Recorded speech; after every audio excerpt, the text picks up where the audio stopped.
L'agent judiciaire de l'État s'est résisté concernant la récusation du juge Sabassi Faye pour le journaliste Serine Saliou Gueye. Le représentant de l'État veut éviter un deuxième revers dans ce procès qui l'oppose à Ousmane Sonko concernant sa radiation des listes électorales. Ce que je tire comme analyse, c'est que tout simplement, ils ont en tout cas regardé de fond en comble les chances de voir aboutir leur requête auprès de la Cour d'appel. Donc, si on regarde les cas de figure, en tout cas les 9 alinéas qui composent cet article 650, en tout cas, il n'est nullement prévu le cas de figure que l'agent judiciaire de l'État a soulevé. Parce que, pourquoi la récusation du juge Sabassi Faye? Il lui aurait tout simplement reproché le fait d'être le grand frère de même père et de même mère de Sayer Faye, qui est adjoint à la mairie de Ziguinchor, donc qui est adjoint à la mairie où Ousmane Sonko est maire. Mais ça, je crois que les dispositifs du code pénal ne le prévoient pas du tout. Ce désistement de la JE coïncide avec la programmation du procès en cassation de Ousmane Sonko dans l'affaire qui l'oppose à Mame Mbaye Niang. Une coïncidence troublante selon l'analyste politique. Au moment où il y a désistement, il y a un programme,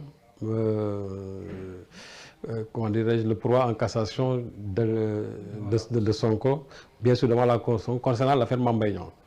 Il paraît que c'est prévu pour le 26. Donc cela peut l'expliquer tout simplement, surtout si l'on peut supputer que devant la Cour suprême, peut-être il peut ne pas avoir quand même de chance pour Sonko. Bon, c'est ce que je ne souhaite pas, et puis je ne suis pas aussi dans la météo politique.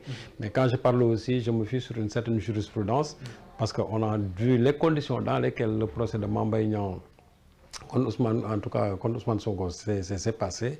Il y a eu un jugement fast-track concernant surtout pour une affaire de diffamation qui d'habitude durait jusqu'à 2 ou 3 ans. On l'a vu avec l'affaire Télico et Maïma Djamal Diagne.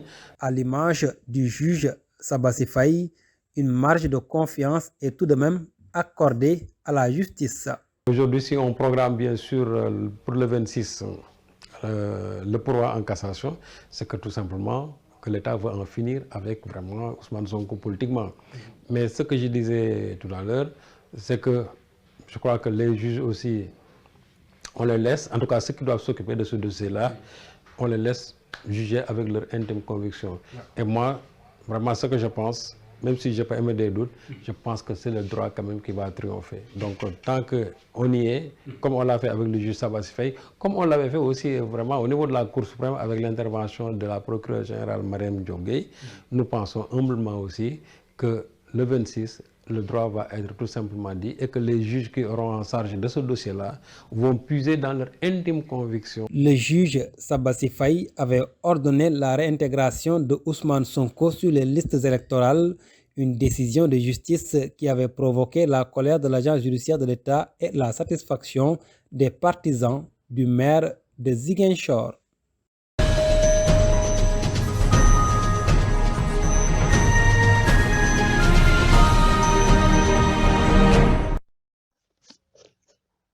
Après 35 jours, le leader du parti ex-Pastef, le principal opposant au régime de Macky Sall, a repris sa grève de la faim depuis hier mardi. Dans un état de santé plus qu'inquiétant, Ousmane Sonko a préféré reprendre son cheval de bataille aux allures de grève de la faim. Si d'autres sont pour, d'autres sont contre. Mamadou Lamine Badji monte au créneau. Il signe et persiste sur la nécessité de reprendre la grève de la faim. Ousmane Sonko étant notre leader et ayant une confiance totale à Ousmane Sonko, nous ne faisons que de le soutenir et de l'encourager dans cette voie. Parce que nous savons que Ousmane Sonko, avant de prendre une décision, il réfléchit à 1000 fois avant de s'engager. Donc, s'il le prend, nous savons que c'est la bonne décision. Et en plus, s'il dit qu'il veut soutenir les femmes, d'abord, un homme, juste un homme, sans Ousmane Sonko, doit soutenir chaque fois sa femme. Si tu es père de famille, tu dois soutenir ses enfants. Donc aujourd'hui, Ousmane Sonko, on peut le considérer comme un papa envers les femmes qui sont en train de faire les grèves de faim au niveau du camp pénal et autres. Donc on le voit normal, quoi, ce qui est normal, quoi. Et en plus, si aujourd'hui, si ce n'était pas Ousmane Sonko, le message ne passera pas comme si c'est les autres c'est juste les filles qui font la grève.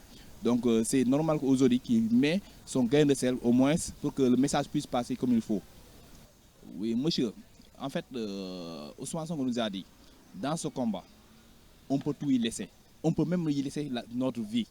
Donc si lui, étant leader, le disent, donc on doit l'assumer, quoi. Yahya Gassama a quant à lui déploré cette grève vu l'état de santé inquiétant de Ousmane Sonko. En ce moment-là, on ne lui suggère pas de reprendre la grève de la faim parce que l'état de sa santé ne lui permet pas de recommencer encore. Et en plus, c'est quelqu'un qui est soutenu par toute la population sénégalaise. C'est pour cela qu'il doit arrêter la grève de la faim. Ensuite, ce n'est pas une stratégie, c'est une stratégie, mais ce n'est pas maintenant une stratégie de combat. Soutenir les femmes détenues à la prison du camp pénal dans la grève de la faim est une nécessité pour Ousmane Sonko, mais son état de santé semble s'exprimer autrement.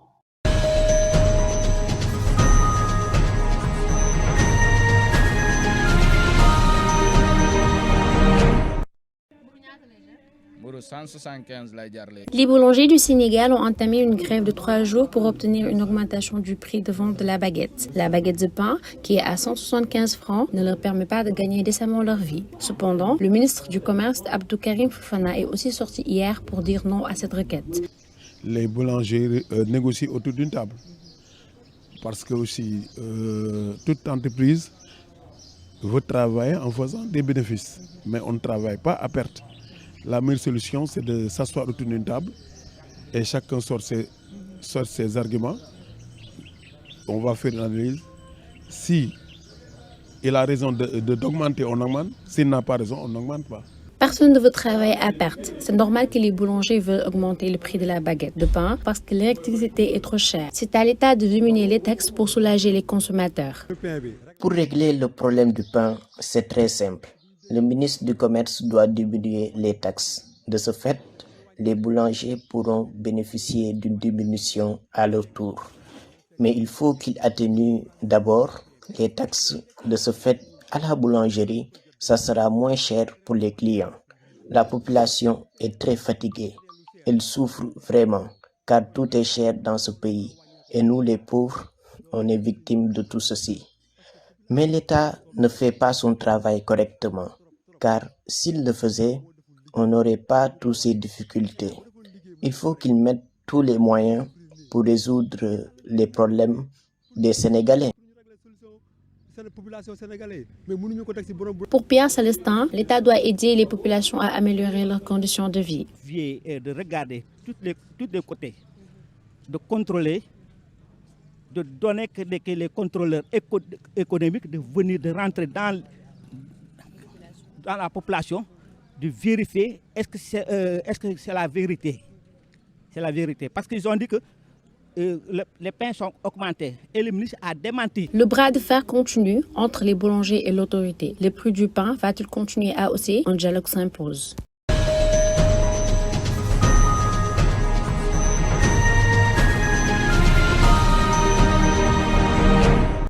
La grossesse précoce est le fait pour une fille pubère d'être enceinte en état encore enfant, soit avant ses 18 ans. Et de nos jours, la plupart des jeunes filles sénégalaises tombent enceintes et ne connaissent pas les moyens de contraception ni les risques liés à une grossesse précoce. Une situation déplorable. Si certains font porter le chapeau aux jeunes, d'autres parlent de la fuite de responsabilité des parents. La plupart, c'est les parents là. C'est la faute aux parents parce qu'ils doivent éduquer leurs enfants.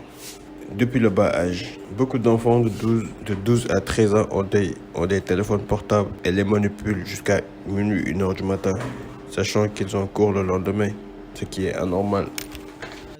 Ah, sont les parents qui poussent leurs enfants à faire certaines choses parce que, en tant que maman, jamais de ma vie je n'accepterai que ma fille emmène à la maison quelque chose que je ne lui ai pas offert. Donc je demande aux parents de faire pareil car c'est les jeunes filles de 15 ou 16 ans qui tombent enceintes.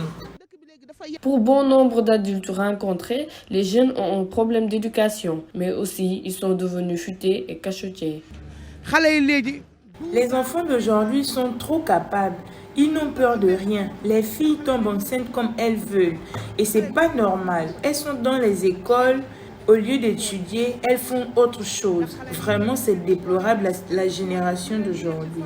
Vraiment, c'est déplorable la génération d'aujourd'hui. Impossible de parler de grossesse précoce et omettre le mariage précoce et parfois même forcé. L'heure est à la sensibilisation et aux sanctions afin d'éradiquer ce problème pour de bon. Pour y arriver, il faudrait aussi encadrer la vente des produits contraceptifs.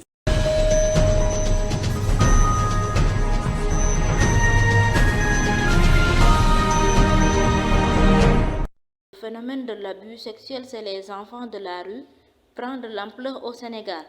Les écoles coraniques traditionnelles, appelées Dara, sont les plus souvent exposées à ce problème. Boukounta revient sur l'irresponsabilité des parents et appelle les autorités à amener les enfants chez leurs parents respectifs pour réduire cette violence sexuelle. Le gouvernement, aussi bien que les religieux, tout le monde se déploie. Déployer un effort, ramasser d'abord les enfants de la rue, les amener à leurs parents, dire que rien, plus jamais ça. Pour une deuxième fois, si on ramasse les mêmes gosses, on s'attaque à ses parents. Après, c'est fini, le problème est réglé. Personne ne le fera.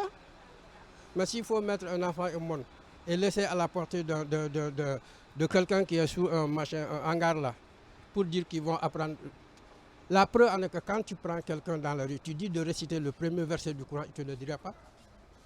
À quoi ça sert alors? Serre Souran pense que la plupart des enfants de la rue viennent des raisons et les marabouts en profitent pour les exploiter afin de gagner de l'argent chaque jour. Les marabouts ne contrôlent pas les enfants. Ils vont juste les exploiter et les obligent à quémander de l'argent au quotidien. Ils sont exposés aux dangers et agressions sexuelles.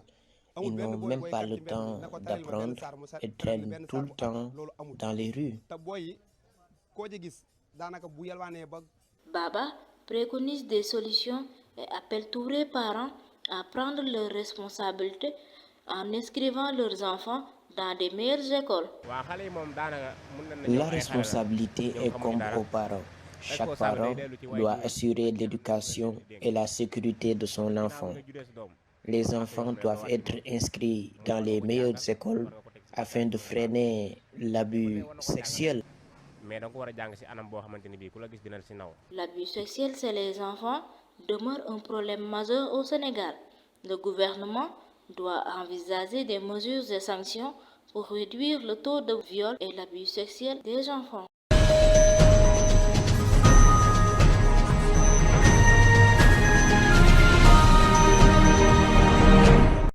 Les médicaments, encore appelés contraceptifs, sont à la portée de tous de nos jours. Une prise abusée de ces méthodes, telles que les pilules du lendemain, est constatée chez les jeunes filles. Linger, une dame qui revenait du marché, nous parle des conséquences. Ce qu'on doit faire alors, c'est d'éviter d'utiliser pilules du lendemain, surtout les jeunes filles.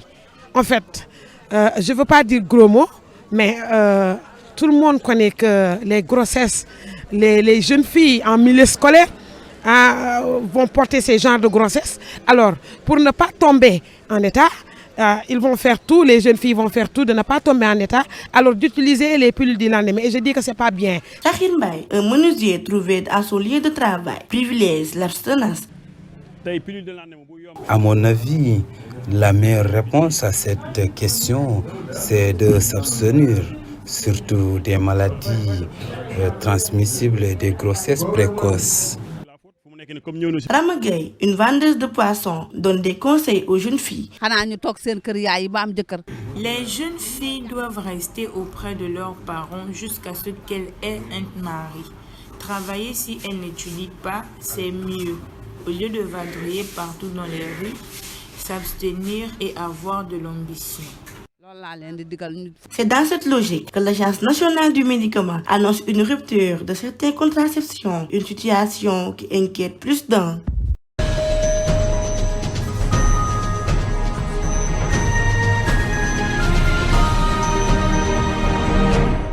Alors qu'Israël poursuit ses bombardements à Gaza, l'Algérie a réaffirmé son soutien à la Palestine lors d'une réunion en Alger. Des ministres des Affaires étrangères de l'Afrique et de l'Europe du Nord, le pays a appelé à venir en aide à la population de Gaza et réitère son entière solidarité et appelle la communauté internationale à agir en urgence. Au Tchad, un groupe de partis d'opposition et des organisations de la société civile cherchent à recuser le président congolais Félix Tshisekedi, facilitateur désigné de la communauté économique des États de l'Afrique centrale. Ils ont lancé une pétition depuis ce week-end qui fait débat à Djamena alors qu'ils s'apprêtent à envoyer un émissaire dans la capitale tchadienne. Au moins 200 personnes ont été tuées mardi 17 octobre dans une frappe sur l'enceinte d'un hôpital dans la ville de Gaza. Les autorités du Hamas accusent Israël. Le président palestinien Mahmoud Abbas